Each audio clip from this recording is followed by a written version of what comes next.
Hello friend. Sociology with Dhruv Dikshit channel में मैं ध्रुव कुमार दीक्षित आज आपको इतिहास का स्मरण कराऊंगा। जी हाँ, आज 10 मई है। 10 मई एक ऐतिहासिक दिन है। आज़ादी के अमृत महोत्सव मनाया जा रहा है, 75वां वर्ष है। इसलिए इतिहास की हर तारीखें हमें नज़रअंदाज नहीं कर सकते, उन पे हमें ध्यान देना होगा, उन्हें जानना होगा, समझना होगा। आज भारत स्वतंत्र है, इस पे किसी औपनिवेशिक सत्ता का आतंक नहीं है। हम आज़ाद हैं और इसीलिए हम आज़ादी का अमृत महोत्सव मना रहे हैं। लेकिन उसके बावजूद हमारे यहाँ कुछ तारीखें ऐसी हैं जो औपनिवेशिक सत्ता के आतंक के कारण आज भी स्वतंत्र भारत में भी हम उनकी चर्चा नहीं करते, उनके बारे में बात नहीं करते। जी हाँ, 10 मई हम सभी को याद रखना चाहिए।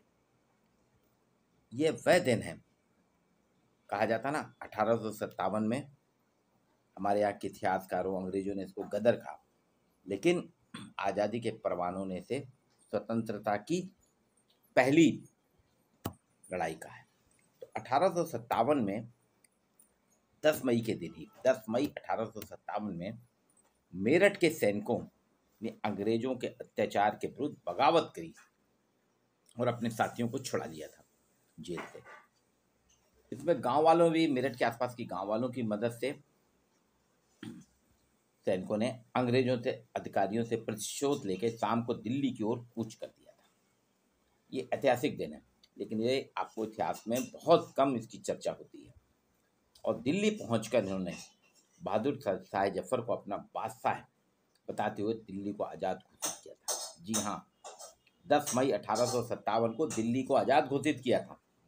मेरठ के कुछ सिपाहियों ने गांव वालों की मदद से अंग्रेजों के अत्याचार के खिलाफ बगावत करके मेरठ से दिल्ली कूच करते हैं और दिल्ली को आज़ाद करा के बहादुर शाह जफर, जो कि अंग्रेजों की कैद में थे, उनको अपना बादशाह बनाते हुए कि हमारे बादशाह हैं हमारे, और दिल्ली को आज़ाद घोषित किया था। देश भर के लोगों में, हालांकि 31 मई का दिन तय किया गया था, योजना थी कि पूरे देश में अंग्रेजों का एक साथ हमला बोल के भारत से उनको भगा दिया जाएगा, लेकिन कलकत्ते के पास लगी एक बैरक थी, एक स्थान था बैरकपुर, वहां मंगल पांडे ने 29 मार्च को विद्रोह की शुरुआत कर दी। और मंगल पांडे को हम सभी जानते हैं, 8 अप्रैल को फांसी भी दे दी गई। इसी तरह से मेरठ के घटनाक्रम भी मेरठ में कुछ ऐसा घूमा कि 21 दिन पहले ही बगावत हो गई। ये बगावत थोड़ा पहले 31 मई की जगह 10 मई को हो गई, 21 दिन पहले बगावत हो गई। अंग्रेज इतिहासकार मानते हैं कि भारतीयों ने एक साथ हमला किया होता। वो मानते हैं अगर 31 मई को एक साथ भारतीयों ने हमला किया होता तो अंग्रेजों के पैर उखड़ जाते, पर 21 दिन पहले 10 मई को एक घटना हो जाने के कारण उखड़ नहीं पाए। ये इतिहास का काउंटर फैक्टर है। अब इस पर क्या बहस की जाए, क्योंकि जहाँ ऐसा होता है तो इसमें तरह तरह की बातें होती हैं। 10 मई के गौरवशाली इतिहास को मनाने की शुरुआत भी एक दिलचस्प है। भारत में नहीं हुई इसकी शुरुआत, बल्कि लंदन से हुई थी। लंदन वालों ने कहा कि हमने देखिए भारत की बगावत, भारतीयों ने जो हमारे खिलाफ बगावत की, हमने उसको नेस्तनाबूद कर दिया, हमने उस पर फतेह हासिल की। जबकि होना था कि 10 मई के दिन की शहादत जो हुई थी, 10 मई का दिन ऐतिहासिक दिन था, आज़ादी की लड़ाई की शुरुआत हुई थी, उसके हमें संस्मरण करना चाहिए, उसकी चर्चा हमें करना चाहिए। लेकिन उस समय तो अंग्रेजों का इतना खौफ था कि कोई उसका साहस नहीं करे, नाम नहीं ले सकते थे। लेकिन धीरे धीरे धीरे यूरोपीय नजरिए से भारतीय इतिहास भी गढ़ा जाने लगा। और चाहे वो जे बी मेलिसन हो, JW के हों, इन सभी ने भारतीय इतिहास को यूरोपीय नज़रिए से गढ़ा, रचा, लिखा।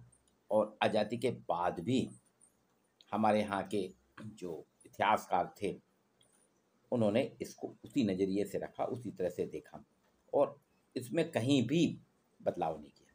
लेकिन इसी बीच में अंग्रेजों की इस कोशिश को प्रतिक्रिया स्वरूप इंग्लैंड में रह रहे बैरिस्टर विनायक दामोदर सावरकर के नेतृत्व में अभिनव भारत के साथियों ने तोड़ने का सिलसिला शुरू किया। हालांकि मैं यहाँ सावरकर के बारे में कोई चर्चा नहीं करूँगा। बैरिस्टर विनायक दामोदर सावरकर, उनके बारे में बहुत होता है कि अंग्रेजों से माफ़ी मांगी है, ये करा, सेलुलर जेल में रहे। तरह से वो अलग चीज़ है। लेकिन भारत के इतिहास की वास्तविकता जो अंग्रेज नील हैवलॉक, हडसन, कूपर, लॉरेंस और आपके जीबी मैलेसन, JW के लिख रहे थे, उन सभी के इतिहास के अगेंस्ट अंग्रेजों की कोशिश को प्रतिक्रिया स्वरूप इंग्लैंड में रह रहे बैरिस्टर विनायक दामोदर सावरकर ने और उनका एक संस्था थी अभिनव भारत, उनके साथियों ने मिलकर उसको नेस्तनाबूद किया, उसके खिलाफ लिखना शुरू किया। और उन्होंने बताया कि हमारे असली नायक जो हैं नाना साहेब हैं, झांसी की रानी हैं, तात्या टोपे हैं, वीर कुंवर सिंह हैं, मौलवी अहमदुल्ला हैं, अजीमुल्ला खां हैं, हम इनको याद करेंगे और इतिहास में हम इनको रखेंगे, इनकी चर्चा करेंगे। और 10 मई की इस घटना में विद्रोही सैनिकों की जो हिंसा हुई थी, उस हिंसा को भड़काने की सारी जिम्मेदारी भी उन्होंने विदेशी शासकों पर डाली और भारतीयों के धर्म, स्वाभिमान और संसाधनों से खिलवाड़ करने वाले, पक्षपात व्यवहार करने वाले अंग्रेजों के खिलाफ लिखा। मेरठ में उस समय 85 सैनिकों ने गाय और सुअर की चर्बी से लगे कारतूसों को हाथ लगाने से मना कर दिया कि जो कारतूस था वो मुंह से छीला जाता था, उसमें गाय और सुअर की चर्बी थी। मुस्लिम को सुअर की चर्बी वाला दिया जाता था और हिंदुओं को गाय की चर्बी वाला कारतूस। तो वहाँ 48 मुसलमान और 37 हिंदू थे। 85 सैनिकों ने उन्होंने इसका विरोध किया। अंग्रेजों ने सबके सामने उनके हाथों में हथकड़ियाँ, पैरों में बेड़ियाँ डाली, जिसको देख के भारतीयों का खून खोला। और 10 मई की इस तारीख को सावरकर ने ही नहीं मनाया, बल्कि विदेशों में बसे तमाम भारतीयों ने इसको मनाने का सिलसिला। अब देखिए, भारत में होना चाहिए थे, लेकिन इसकी शुरुआत कहाँ से हुई? इंग्लैंड से। वहाँ सावरकर ने कहा, इंग्लैंड वासी यूरोपियन तो कह ही रहे थे कि हमने भारतीयों के जो गदर की थी, भारतीयों ने जो शुरुआत की उसको दबा दिया, वो तो अपना मना रहे थे जैसे। लेकिन 10 मई को लंदन में वीर सावरकर ने भी इस दिवस को मनाया, भारतीयों ने मनाया। और भगत सिंह ने कीर्ति अखबार में 10 मई का शुभ दिन जैसा एक प्रसिद्ध लेख भी लिखा है। अमेरिका में गदर पार्टी वालों ने इसे अपनाया और भगत सिंह ने कीर्ति अखबार में 10 मई के दिन को शुभ दिन जैसा प्रसिद्ध लेख भी लिखा है। आखिर 10 मई उससे निकले 1857 के संग्राम को फिर भी देखिए आप, उसको उस वक्त उतना ज़्यादा नहीं लिया। महात्मा गांधी ने के नेतृत्व में कांग्रेस आंदोलन ने जोर शोर से इसको नहीं मनाया। आज़ादी के बाद भी हमने नहीं मनाया और आज़ाद होने के बाद भी इतिहासकारों ने 1857 की एक एक दिन के साथ न्याय नहीं किया है। रमेश चंद्र मजूमदार, सुरेंद्रनाथ सेन, ताराचंद जैसे भारतीय इतिहासकारों ने साफ लिखा है, अव्वल तो 57 के विद्रोह को सफल नहीं होना। वो कहते हैं कि विद्रोह सफल नहीं होना था और अगर सफल हो जाता तो भारत पिछड़ जाता है, ये कहते हैं आज़ादी के बाद के हमारे इतिहासकार। जबकि वास्तव में भारतीय क्रांतिकारियों के प्रति जो है एक ऐसा नैरेटिव था, ऐसा था कि अंग्रेज कहीं ना कहीं परेशान थे। लेकिन औपनिवेशिक सत्ता का आतंक आज़ादी के बाद भी हमारे इतिहासकारों पे है, इसलिए इस दिन को जानने की ज़रूरत है। एक लेखक और शिक्षक हैं अरुण कुमार त्रिपाठी, उन्होंने आज पत्रिका समाचार पत्र जौलपुर में इसकी बात रखी है, इतिहास को आज़ाद नजर से देखने की बात की है।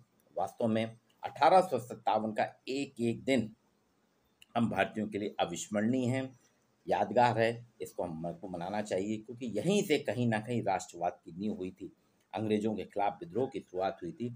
हर दिन हमारे लिए शुभ दिन है।